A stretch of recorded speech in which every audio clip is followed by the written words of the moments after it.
Assalamualaikum warahmatullahi wabarakatuh. Hi all of my beloved students, how are you today? Alhamdulillahirrahmanirrahim. I hope you can take care of your healthy because only 1 week left and you will have your final semester exam. Are you ready for that? Okay, I hope you are ready for that because you are a great student. Okay, before we start our lesson in this video, let's pray together first.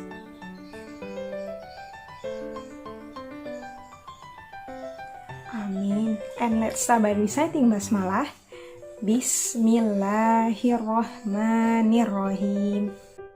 Okay, I have sent to you the exam simulation question for you to practice before you face the exam in Edmodo. Have you done it? Alhamdulillah. Mungkin ada sebagian anak-anak miss yang mengalami kesulitan di beberapa soal. Is right? Okay, in this video, I will be discuss about simulation question, especially for the question that might find difficult for you to work on. Okay, before that, let's see the question grid. Kita lihat dulu kisi-kisi soal ujian yang sudah bisa disiapkan. Coba, all of you please pay attention with the screen. Okay, there are 40 question for you. Nah, in simulation question, misalnya juga sudah memberikan 40 question for you dan yang harus Anda miss latihankan sebelum menghadapi ujian semester yang akan datang. Sebelum menghadapi ujian semester di minggu selanjutnya. Bisa dilihat pada kisi-kisi yang sudah Miss Ade siapkan dan Miss Ade sudah kirimkan kepada Ananda Miss via Edmodo, kisi-kisi, summary, dan juga simulation question. Kalau dari kisi-kisi Ananda Miss bisa lihat, di situ ada materi apa saja yang keluar dalam ujian tersebut. Oke? Mulai dari materi simbiosis, terus ada materi rantai makanan, ada adaptasi tumbuhan hewan, ada perkembangbiakan, sampai materi kita yang terakhir mengenai suhu dan kalor. Oke, langsung saja kita masuk kepada soal simulasi dalam ujian tersebut. Nah, ada 40 soal. Dari beberapa soal yang sudah bisa dilihat, Ananda Miss itu terkendala dalam beberapa soal. Nah, soal-soal tersebut kita akan bahas di sini. For the first question, itu bisa dilihat itu pada soal number 3. Nah, it's about symbiosis. Sebetulnya sebagian besar sudah bisa menjawab dengan benar, tapi mungkin agak sedikit bingung ya dengan optionnya. Coba kita lihat yang nomor 3 sebagai contoh. Bisa dilihat gambarnya. Nah, soalnya itu perhatikan gambar tersebut dan hubungan antara makhluk hidup yang A dan B berdasarkan gambar tersebut adalah. Nah, bisa dilihat gambar A itu merupakan tumbuhan tali putri dan yang B adalah tanaman inangnya. Nah, jadi jawaban yang benar dari gambar tersebut kira-kira apa? Kalau kita lihat dari option yang A, tanaman A membutuhkan tanaman B untuk bertahan hidup dengan menyerap nutrisi tanaman B. Kira-kira apakah benar? Berarti tali putri membutuhkan tanaman B, inangnya, untuk bertahan hidup dan menyerap nutrisinya. Nah, ingat contoh-contoh dari simbiosis. Ini adalah simbiosis parasitisme yang sudah pernah Miss Ade sampaikan. Tali putri adalah simbiosis parasitisme. Nah, dan juga penjelasannya sudah pasti jawabannya yang A. Tali putri akan menyerap nutrisi yang ada pada tumbuhan B untuk bertahan hidup. Sudah pasti jawabannya itu yang A. Oke? Yang B, C, dan D itu salah. Oke, next question. Untuk soal selanjutnya itu pada materi rantai makanan. Sebetulnya dalam rantai makanan itu nanti ada pembahasan bagaimana Anda dan Miss itu mengetahui kira-kira rantai makanan yang mungkin terjadi pada suatu tempat. Insya Allah itu semua bisa Anda Miss, sudah Miss ada lihat. Yang kedua, mengenai pada rantai makanan menentukan mana produsen, mana konsumen selanjutnya. Nah, di sini Miss ingatkan kembali bahwa konsumen itu ada konsumen 1, 2, dan 3, dan konsumen lainnya. Konsumen 1 bisa juga disebut dengan konsumen primer. Konsumen 2 bisa juga disebut dengan konsumen sekunder. Dan konsumen 3 juga bisa dikatakan konsumen tersier. Kesulitan yang Anda Miss dapatkan itu Miss temukan pada soal yang mengenai analisis jika salah satu populasi mengalami penurunan atau pertambahan populasi. Seperti contoh pada nomor 7. Coba diperhatikan soalnya. Dalam suatu rantai makanan terdapat sawi, belalang, katak, burung elang, dan pengurai. Karena keberadaan belalang menjadi hama perusak tanaman sawi, maka para petani membasmi populasi belalang agar panen sawi tidak terganggu. Berikut ini yang termasuk akibat dari pembasmian populasi belalang tersebut adalah. Nah, di sini yang harus Anda Miss lakukan yang pertama adalah urutkan dia dalam suatu rantai makanan. Diawali dengan produsen tentunya. Produsennya adalah sawi. sawi dimakan belalang, oke, tuliskan. Dimakan oleh katak, katak dimakan burung elang akan diuraikan oleh pengurai. Nah, sekarang belalangnya itu dibasmi. Artinya, kalau dibasmi, populasinya bertambah atau berkurang? Pastinya berkurang. Kalau populasinya berkurang, berarti bagaimana dengan populasi hewan yang lain atau tumbuhannya? Coba kita lihat optionnya. Yang A, katak memperoleh banyak makanan. Apakah katak memperoleh banyak makanan? Sedangkan makanan katak di situ adalah belalang. Sementara belalangnya sudah tidak ada. Apakah makanan katak itu akan banyak kalau belalangnya sudah tidak ada? Tidak ya, berarti yang A, wrong. Yang B, petani mengalami gagal panen. Apakah petani gagal panen? Sementara belalang sebagai hama bagi sawi sudah diberantas. Apakah petani akan gagal panen? Tentu saya jawabannya salah, karena sudah tidak ada hama. Berarti harusnya dia sukses panennya. Yang B, wrong. Yang C, populasi burung elang menjadi bertambah. Coba kita lihat, kalau belalang berkurang, tentunya katak juga berkurang, karena tidak ada makanan katak. Kalau katak berkurang, apakah burung elang juga akan berkurang atau bertambah? Tentunya berkurang, karena tidak ada makannya lagi. Oke, jadi yang C juga wrong ya. Nah, coba kita lihat jawaban terakhir. Pendapatan petani menjadi meningkat. Nah, tentu pasti jawabannya yang D. Karena pendapatan petani meningkat. Kenapa? Karena tidak ada hama lagi yang memakan sawinya Pak Tani. Jadi dia bisa melakukan panen dengan baik, sehingga jawabannya yang D. Oke, jadi correct answer for number 7 is D. Alright, next question.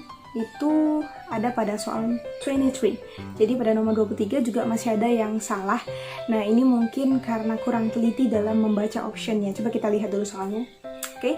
Penangkapan ikan menggunakan pukat harimau sangat merugikan bagi kehidupan organisme laut karena dapat mengakibatkan, coba lihat yang A. Ingat ya, pukat harimau itu yang jaring-jaring dalam ukuran yang besar, celah antara satu tali dengan tali lain yang menyusun jaring itu celahnya sangat kecil. Jadi, bagaimana dampaknya kalau menangkap ikan dengan pukat harimau? Kita lihat option yang A, pencemaran air laut. Apakah air lautnya pencemar? Karena pukat harimau tidak ada zat kimianya, berarti wrong. Yang B, kerusakan terumbu karang. Nah, ini dia dalam bentuk jaring. Jadi kalau menangkap ikan dengan jaring, kemungkinan tidak merusak terumbu karang. Oke? Yang C, peningkatan jumlah predator. Ini kurang tepat. Oke, tidak ada kaitannya. Yang D, kepunahan beberapa jenis ikan. Nah, this is the correct answer because pukat harimau itu jaring yang sangat besar dan dengan celah yang sangat kecil. Jadi dia akan bisa menangkap ikan dengan jumlah yang banyak, mulai dari ikan dengan ukuran besar sampai ikan yang ukurannya kecil. Jadi ini bisa menyebabkan kepunahan beberapa jenis ikan. So the correct answer for this number is D. Okay? Next question, number 24. Okay? Coba kita lihat soalnya dulu. Perhatikan gambar di atas. Kondisi sungai seperti pada gambar tersebut itu banyak terjadi di kota-kota besar. Usaha yang tepat untuk mencegah peristiwa tersebut terjadi adalah, lihat option yang A, penggerukan dasar sungai.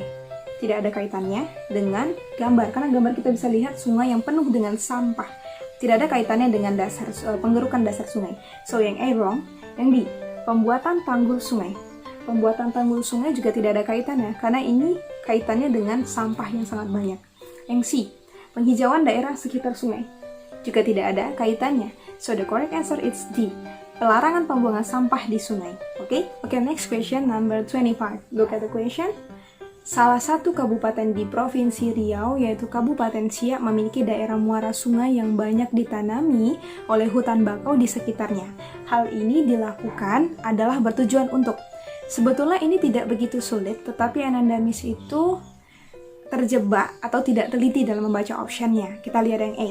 Yang A, mencegah terjadinya erosi. Nah, anak Miss harus tahu dulu erosi itu apa. Erosi itu sama dengan longsor. Jadi, longsor dan yang terjadi biasanya pada lereng-lereng perbukitan atau daerah yang memang dia itu curam. Biasanya di situ terjadinya longsor. Atau bekas hutan yang sudah ditebang, bisa jadi itu terjadi longsor atau erosi. Yang B, mengurangi terjadinya pencemaran air. Tidak ada kaitannya dengan pencemaran air ya, dengan penanaman hutan bakau. Terus yang C, mencegah terjadinya abrasi. Nah, Anamis tadi sudah tahu erosi itu longsor, erosi dan abrasi itu berbeda.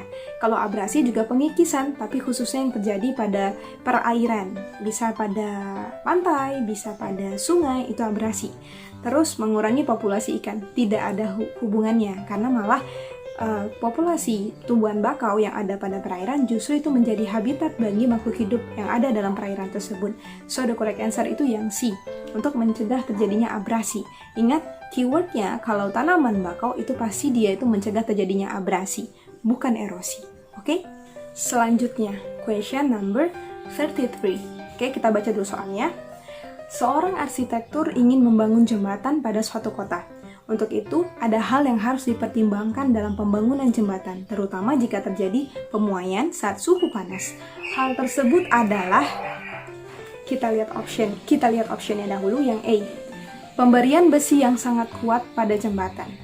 Ini hal yang tepat, memang harus diberi besi yang kuat, tetapi tidak ada kaitan, ini tidak terlalu berkaitan dengan yang pemuaian, tapi kita lihat option yang selanjutnya, yang B. Pemberian celah pada dasar jembatan. Oke, bisa yang C. Pemberian semen yang berkualitas tinggi. Ini harus, tapi kita harus lihat kaitannya dengan pemuaian. Yang D. Pembuatan dasar jembatan yang rapat. Oke, coba perhatikan gambar ini. Oke, sudah dilihat? Pada gambar, anak Anamis bisa melihat pada pembuatan jembatan atau pembangunan jembatan, itu harus memberikan celah pada bagian dasar pembangunannya. Nah, untuk apa celah itu diberikan?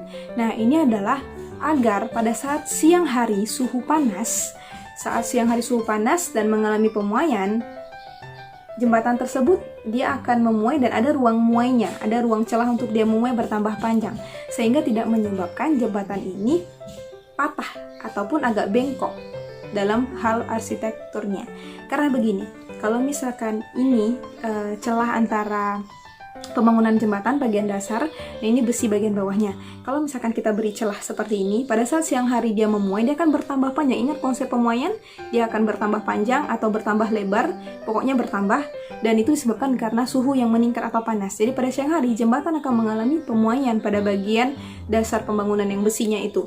Nah, kalau kita buat celah, saat dia bertambah panjang, dia akan mengisi ruang celah. Jadi dia akan aman, seperti ini. Tapi kalau misalkan pembangunan jembatan itu sudah tidak ada celah seperti ini besinya, pada saat panas dia memuai, besi yang sebelah sini dan yang ini itu akan memuai bertambah panjang, tetapi tidak ada ruang muai di sini. Akibatnya dia akan saling menekan. Lama-kelamaan ini menyebabkan dia bengkok atau melengkung atau dia patah. Nah, itu yang harus diperhatikan. So the correct answer for number 33 itu adalah yang B. Pemberian celah pada dasar jembatan. Oke? Next question number 34. Look at the picture. Nah, question yang ini, picture-nya sudah pernah bisa diberikan pada saat di LKPD, tapi masih ada juga yang salah. Coba kita perhatikan gambar. Pernyataan yang benar terkait gambar di atas adalah, coba lihat yang A, balon di tempat air dingin mengalami pemuaian sehingga balon mengecil. Ingat konsep, kalau pemuaian suhu pasti panas dan bertambah. Lihat keyword yang A, dia suhu dingin. Sudah pasti kalau dingin bukan pemuaian, penyusutan ya. Nah, ini memuai, berarti salah. Yang B, balon di tempat air hangat mengalami pemuaian. Benar, dia memang memuai karena dia di air panas dan sehingga balonnya membesar. Korek ya, jadi jawabannya yang B. Kalau Anda mau cek yang C boleh. Balon pada tempat dingin mengalami pemuaian, sudah jelas salah. Dingin penyusutan, bukan pemuaian. Yang D, balon dapat membesar jika mengalami penyusutan. Salah, karena membesar jika mengalami pemuaian. So the correct answer for this number adalah yang B. Oke? Next question number 35, bisa dilihat soalnya dahulu. Pak Tono sedang membuat kopi hangat. Saat Pak Tono menuangkan air kopinya pada gelas Pak Tono tiba-tiba pecah. Hal ini terjadi karena, kita lihat option yang A, gelas mengalami pemuaian tidak merata. Oke, bisa. Yang B, gelas mengalami penyusutan tidak merata. Suhu dari kopi panas, jadi tidak mungkin dia menyusut. Tidak mungkin penyusutan, pastinya pemuaian. Sudah jelas salah yang B. Yang C, gelas mengalami konduksi. Gelas tidak mengalami konduksi, salah. Oke. Yang D, gelas mengalami konveksi, tidak juga ya. So the correct answer for this number adalah yang A. Gelas mengalami pemuaian tidak merata. Karena pemuaian panas yang tidak merata itu yang menyebabkan gelas menjadi pecah. So the correct answer for this number is A. Oke, next question itu for number 37. Coba lihat soalnya. Perhatikan gambar-gambar. Kegiatan yang memanfaatkan perpindahan panas secara konveksi ditunjukkan oleh gambar. Jangan lupa ingat lagu yang sudah Miss Ade share di video-video sebelumnya. Oke, nah konveksi itu terjadi pada zat yang mengalir, bisa cair, bisa gas, dan diikuti oleh zat perantara itu sendiri. Coba kita lihat pada gambarnya. Yang gambar pertama itu air. Apakah itu zat yang mengalir? Correct. Oke, yang satu sudah pasti benar. Yang kita cek yang nomor 2, atau ada jawaban yang lain? 2. Itu cahaya matahari. Nah, kalau cahaya matahari itu pancaran, berarti itu apa? Radiasi. Salah. Yang 3, api unggun. Juga radiasi. Salah. Yang 4, itu besi yang dipanaskan. Terjadi pada zat padat, berarti konduksi. Dan jawaban yang tepat adalah yang nomor 1. So, the correct answer is A. Okay, that's all about our discussion of simulation question. Yang Miss Ade lihat anak Miss itu banyak salah ataupun tidak teliti dengan soal tersebut. Jadi, soal itu lebih kepada hafalan yang anak Miss sudah pelajari sebelumnya. Miss bisa mempelajarinya melalui summary yang sudah Miss Ade kirimkan sebelumnya. Dan fokus untuk mengerjakan soal-soal tersebut. Insya Allah, anak Miss bisa mendapatkan nilai yang terbaik. If you still have a question, you can ask directly to me, okay, via WhatsApp. I wish you success in completing the final examination in this semester and you can get a good score because you are a great student. Okay, keep your best. Okay, all of my beloved students. Okay, thank you for your attention and let's closing our lesson by reciting hamdalah. Alhamdulillahirabbil alamin. Okay, assalamualaikum warahmatullahi wabarakatuh.